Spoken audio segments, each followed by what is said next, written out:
life is the epitome of a cliché. I grew up in a small town with both parents. They were best friends with the neighbors next door. These neighbors, you guessed it, had a son named Chad. Chad and I knew each other since we were babies, and our parents have the embarrassing pictures to prove it. We eventually started dating during high school. I can't remember us ever having a fight, and I love the fact that he is so protective of me. Hi, my name is 𝗪𝗡𝗍, and everything that I'm about to say is the truth, the whole truth, and nothing but the truth. But before I continue, don't forget to like, share, subscribe, and of course, hit the notification bell. Chad proposed to me on my 21st birthday party. After college, most of our friends went their separate ways. I wasn't sure what I wanted to do even though I got a degree in business management. Chad got an internship with Dr. 𝗕𝗓𝗖𝗢𝗑𝗠, and he didn't want to move without me by his side. He saw this as a great opportunity to make his name in the science arena. I took a job as a secretary in a law firm. It's not the job that I wanted, but Chad said that we all needed to start somewhere. I was just happy to get out of the apartment during the day. A few months after our move, I began having nightmares. Sometimes they would last days. Weeks may pass before the nightmare reared its ugly head, and every time I woke up dripping with sweat and screaming for help. 𝗪𝗡𝗍𝗓, it's okay, I'm here, Chad whispered as he pulled me close. I usually wouldn't be able to go back to sleep after the nightmares, and Chad gave me a sedative so that I was able to get some rest. Chad said that my parents died in a fire, and the psychologist said that I'm suppressing my feelings about the incident, and that's why I'm having nightmares. The next day, when I arrived home, I called out, "Chad, I'm home." I walked into the kitchen and saw Dr. 𝗕𝗓𝗖𝗓𝗑𝗠 and Chad in the middle of what looked like a tense conversation. "Is everything okay?" I asked, my eyes looking from Chad to Dr. 𝗕𝗓𝗖𝗓𝗑𝗠. "Oh, everything is fine, 𝗪𝗡𝗍𝗓𝗧, Dr. 𝗕𝗓𝗓𝗑𝗠 said as he got up from the kitchen table. He turned to Chad. "I have a few things that I need to take care of at the office. We'll finish this discussion tomorrow." Chad walked Dr. 𝗕𝗓𝗖𝗓𝗑𝗠 to the door, and I grabbed a glass of juice from the fridge. "So, are you going to tell me what that's about?" I asked when Chad re-entered the kitchen. "It's nothing really. Dr. 𝗕𝗓𝗖𝗓𝗑𝗠 is just worried about a prototype that he's been working on. If he gets the grant, it would mean he could do so much more than he's doing now.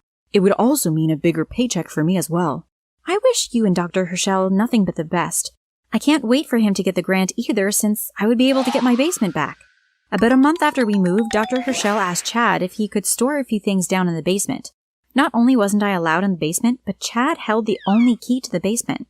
With Dr. 𝗕𝗓𝗖𝗓𝗑𝗠 working extra hours on his prototype, it meant that Chad also worked extra hours. This meant that most weekends I was home alone. "I'm tired of sitting here doing nothing," I said. I grabbed my keys and decided that I would take a little road trip to the past. I wanted to see the house where I grew up. I missed my parents, and with my wedding coming up, I told Chad that we would go to the courthouse. I didn't want a big wedding. I left a note on the kitchen table for Chad and left. After 4 hours of sitting behind the wheel, I pulled up in front of the house that I grew up in. I was surprised to see it still standing.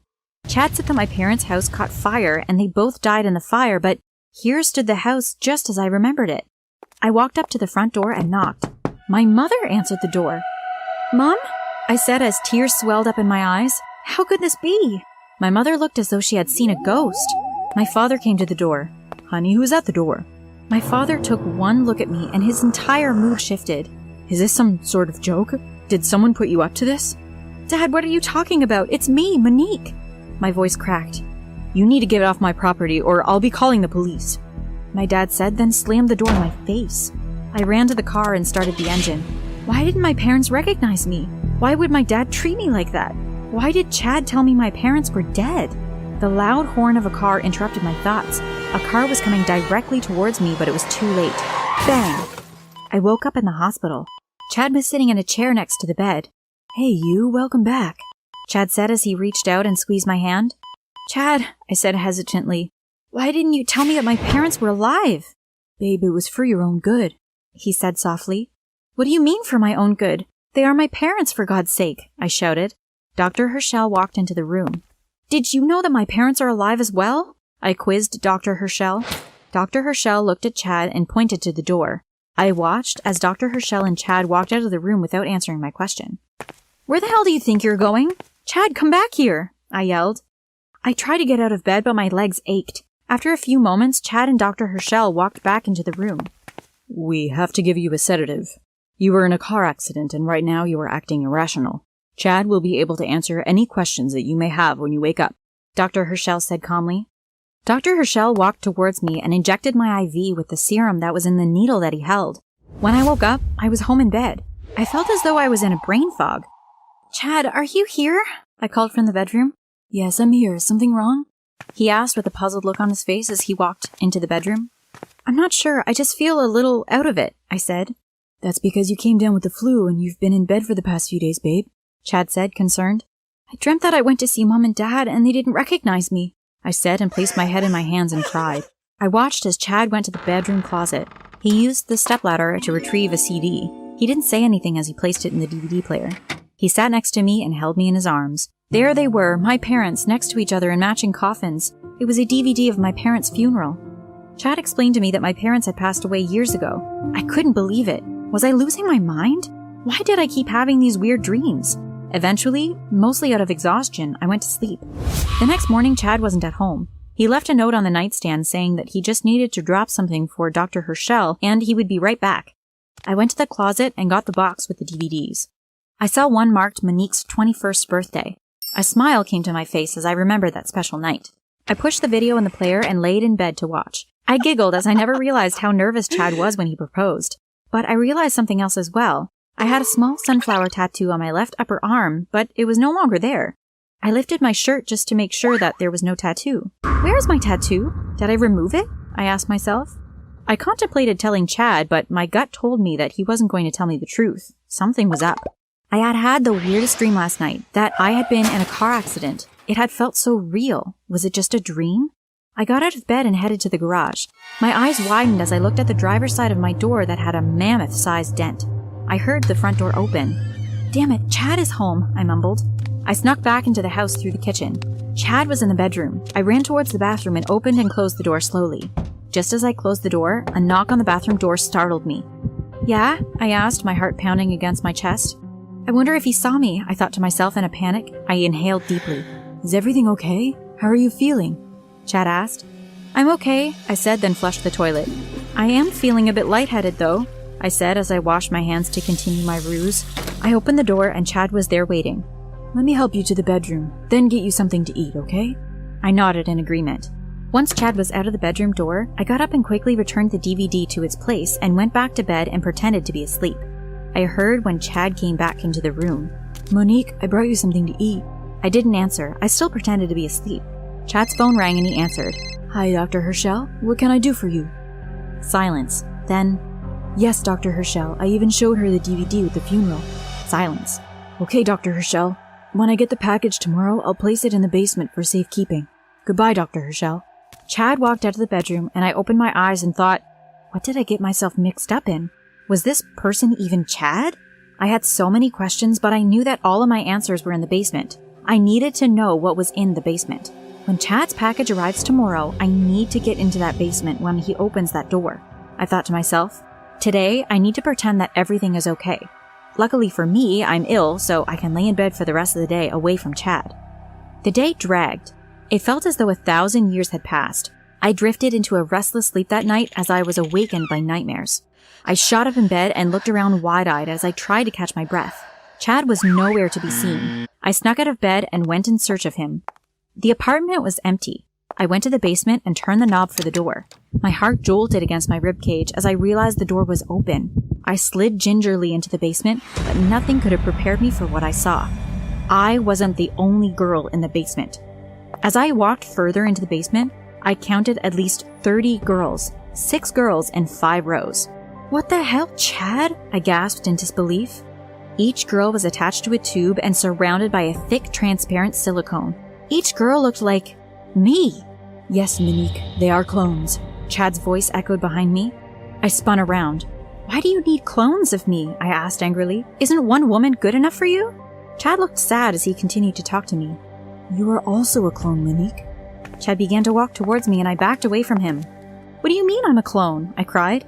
The real Monique died in a fire at work a few days after her 21st birthday. I didn't want to lose you, so I got into contact with Dr. 𝗕𝗏𝗖𝗎𝗓, who was already working on a prototype of this same nature. That's what you and Dr. 𝗕𝗏𝗖𝗓 have been working on to obtain your grant? Making clones of me? I screamed. Can a clone do this? I said as I grabbed the tubes that were hanging closest to me. Gooey liquid from the tubes fell on me and on the floor around me. I continued to pull the tubes from the other clones as well before Chad tackled me to the ground. Monique, stop it! Can't you see why I did it? I couldn't bear to lose you. Chad said as he sat on top of me holding my arms. I heard another voice at the top of the basement stairs. It's a good thing I was still here, Dr. 𝗕𝗟𝗖𝗢𝗠𝗘 said sharply. He walked over to Chad and I. He leaned over to me and said, I've been working on this prototype for years, and you, my dear, are the final piece that I have been waiting for. I'm not going to allow any clone to mess this up for me. Dr. 𝗕𝗟𝗖𝗢𝗠𝗘 spoke to Chad. The next time we bring her back, we will eliminate her parents for good, so that when she goes to visit, they really wouldn't be there. I watched in horror as Dr. 𝗕𝗟𝗖𝗢𝗠𝗘 injected me with a serum. My world became black. I tossed and turned, and finally I opened my eyes groggily. Hey, beautiful, how you feeling? Chad asked as he leaned over to kiss me good morning. I smiled and hugged him. I feel good, I replied sweetly. Dating is not easy, and breaking up is even worse. After sharing my life with Sarah for 1 year, she decided that relationships were not for her. What kind of woman allows you to introduce her to your friends, family, coworkers, ancestors? Well, maybe not ancestors. Then, to say that she was not ready to be in a relationship. Hey, my name is Dwayne, and boy do I have a story for you. But first, like and subscribe to our channel. Hit that notification bell too, so that you can watch more stories like the one I'm about to share. After breaking up with Sarah, I swore off dating. My routine was work and home, and that was just fine by me. My friend Ryan, however, didn't think that I should let one bad apple spoil the entire bunch. Hey, Dwayne, it's time to get back in the game, Ryan said as we were sitting at my apartment watching a basketball game. I'm good. Being single isn't that bad, I said, knowing fully well that Ryan wasn't going to drop the topic. It's been 6 months, bro. You can't let Sarah win. You are a great guy, Ryan said. What do you have in mind, Ryan? I asked, looking over at him with a raised eyebrow. Ryan went on to tell me about this dating site that he was on called Single to Mingle. He said that he found his current girlfriend on this site and it really worked. I was very skeptical, but Ryan convinced me to try it out. I gave him my phone and let him create an account for me. I actually didn't think about the site until I heard a notification sound on my phone a few days later from the Single to Mingle app. I opened up the app and realized I got a message from a woman named Audrey. The message read, "Hi Dwayne, how are you?" I clicked on her profile, however, it did not have much information other than her name and a few pictures. Well, I said as I checked through her pictures, she is easy on the eyes. I don't have anything else to do, so I might as well answer. I responded to the message, and before I knew it, we were discussing the movies we enjoyed, the places we visited, and the fact that our friends encouraged us to try out the dating site. I found myself wanting to get home to chat with Audrey on a daily basis after that night. She was so easy to talk to. I couldn't wait to ask her out. After 2 weeks of chatting online, I asked Audrey on a date.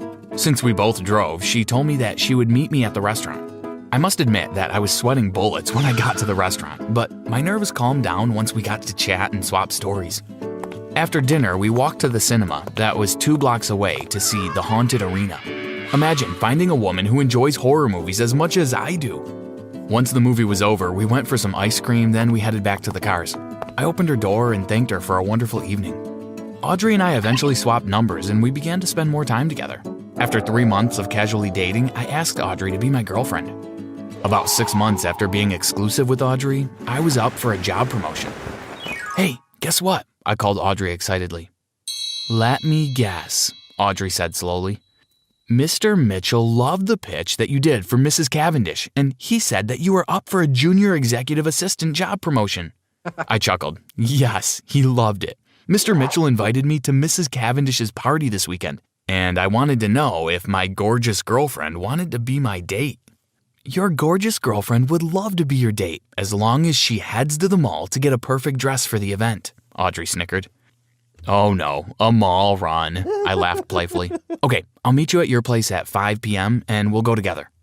After searching the mall for 4 hours and some stores twice, Audrey finally found the perfect black dress, shoes, and accessories to wear to the party. My legs were numb. Hey, how about we grab something to eat at the food court and sit for a while? My legs are killing me, I said, one arm draped casually around Audrey's shoulder and the other one holding her bags. Sure, anything for the boyfriend who has the patience to shop with his girlfriend, Audrey laughed heartily. While eating at the food court, a lady with a small child in her arms approached us. Hi, Felicia, how are you? I haven't seen you in years. Is this your husband? The lady asked, looking over at me. Audrey stopped eating and looked at the lady coldly. Sorry, but I believe you have the wrong person.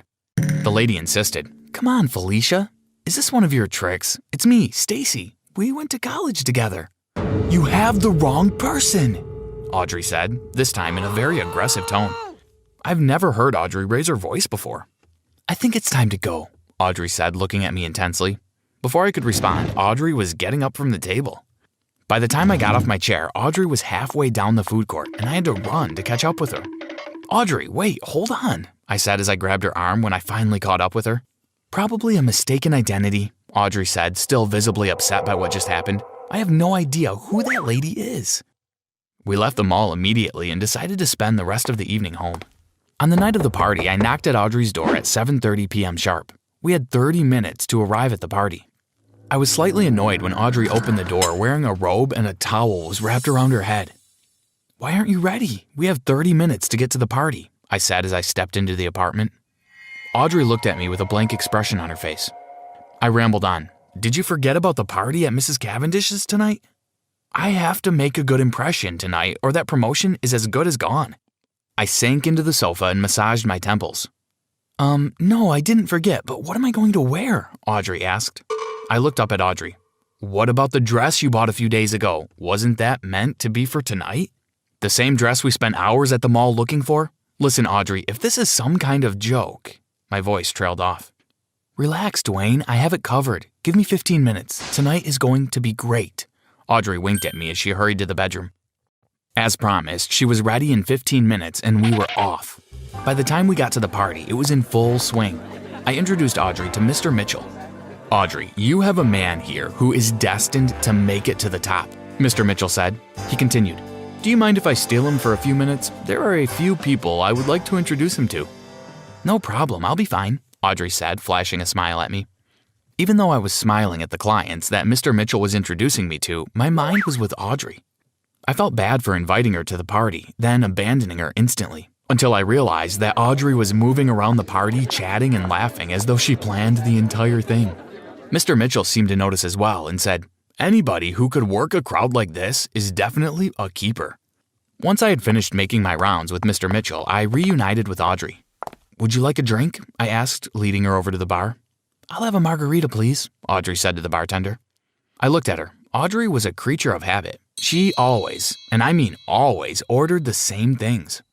Since when do you drink margaritas? I questioned. It must be something in the air, Audrey laughed. After the party, I dropped Audrey off at her apartment and reminded her about our movie date the next day. After the movies, we saw Candace, one of my oldest friends. We actually grew up together. Hey, Dwayne. Hey, Audrey. What did you guys think about the movie? Candace said as she walked beside us as we headed to the exit. I give it a 8 out of 10. May actually come back and see it again another day. Audrey and I are going for drinks. How about you join us? I asked, not realizing how quiet Audrey had become. Sure, I'd love to. Which bar are you guys headed to? I can meet you there, Candace said. Carlos, off Charlotte Boulevard, I said. Okay, cool. I'll meet you there, Candace said and walked towards her car. We got to the bar, ordered some drinks and something to eat, but I could feel a tension between Audrey and Candace. I didn't understand it since Audrey and Candace met a few times and they really hit it off. When Candace excused herself and headed to the washroom, I used that time to speak with Audrey. Hey, what's the matter? Why are you so tense all of a sudden? I asked as I kept an eye out for when Candace would return. Audrey turned to me and said, Did you know that Candace had a crush on you while you guys were in high school? My face turned red. I did not know that. I always saw Candace as a sister. Is that what you're worried about? I am a one-woman guy, I smiled. It's not you that I'm worried about, Audrey said. A girl never gets over her first crush. I don't think it's wise for you to keep seeing her. I can't just not be friends with Candace anymore because you're a little jealous, Audrey, I said. There was a tense silence between Audrey and I for a few minutes. When Candace returned, I pretended that everything was okay. Even Audrey seemed to lighten up a little. Okay, ladies, I said after checking my watch. We have to work in the morning, so I think we should call it a night, I said. Let me go pay the bill and then we could head out. Little did I know, that was the last time that Candace and I would spend time together. By the time I got back to the table, Candace left. Audrey said that Candace had an emergency and needed to leave. When I got home, I tried calling Candace, but it went straight to voicemail. Over the next few days, I tried calling, but nothing. I decided that I would go and see Candace. Candace opened the door long enough to slap me in the face and tell me that she never wants to see me again. I stood there, astonished. I had no choice but to abide by Candace's wishes. Audrey and I had been dating for 1.5 years, and even though there had been some rough patches between us, I wanted to make it to the next level. It was time to propose. With the help of Ryan and the staff at the restaurant where we had our first date, they made the proposal perfect. Ryan taped the entire thing while the staff held up cards saying, "Will you marry me?" When the dessert was brought out with the ring sitting on top of the cake, she said yes. Now, to the guys watching this, if you ever want to see another side of that sweet, faithful girl that you're dating, then ask her to marry you and watch how she reacts when planning the wedding. I barely even recognized Audrey through it all. It was as though she became a totally different person. She became a bridezilla. Audrey wanted everything to be just perfect, and she bossed everyone around, even me. I was beginning to wonder if I'd made a mistake. I spoke to my dad about my fears, and he chuckled. "Your mother was just as crazy. Every little girl has a dream wedding in her head, and when the wedding planning actually happens, all she wants is the perfect wedding." I never regretted marrying your mother, though. It was one of the best decisions of my life. I decided to trust him and go ahead with it. It was the day of the wedding. I was standing by the altar as I watched Audrey walk down the aisle. We decided to have the wedding at my parents' house since my mother's garden was perfect. As she walked towards me, her white dress glistened in the sun, and I daydreamed about how our life would be after the wedding. But the best day of my life didn't turn out as expected. During our vows, someone burst through the back door of the house and into the garden where the wedding was held. It was a woman covered in dirt. It looked like Audrey. I looked at the woman standing next to me, then at the woman who just came through the door. How could there be two Audreys? "What the hell is going on here?" I asked my bride. "Why don't you tell him what's going on, Felicia?" the woman said, coming towards us. She continued, "Why don't you tell Dwayne that you tried to bury me alive?" A gasp rushed through the small congregation. Audrey grabbed my arm and said, "That's a lie. My sister has spent most of her life in an asylum. Don't believe anything she says." The woman stepped closer. "Dwayne, please, hear me out. I'm the Audrey that you met on Single to Mingle." She continued to say everything that happened during our first date. She said that she asked her sister to go out with me a few times when she had to go out of town on business because she didn't want me to think that she wasn't interested in me when she worked a lot. I wondered why she didn't tell me the truth from the beginning, but before I could do that, Felicia lunged at her sister and grabbed her by the throat. "I am sick and tired of you getting all the good men," cried Felicia. "Now it's my turn to get a good man." The rest of the day was spent getting restraining orders against both women, just in case. You really didn't think I married the real Audrey, did you? I mean, how could you keep a secret such as a twin sister from someone that you claim to love for almost 2 years? Some of you may be saying I should have realized that something was wrong, but love makes you see what you want to see.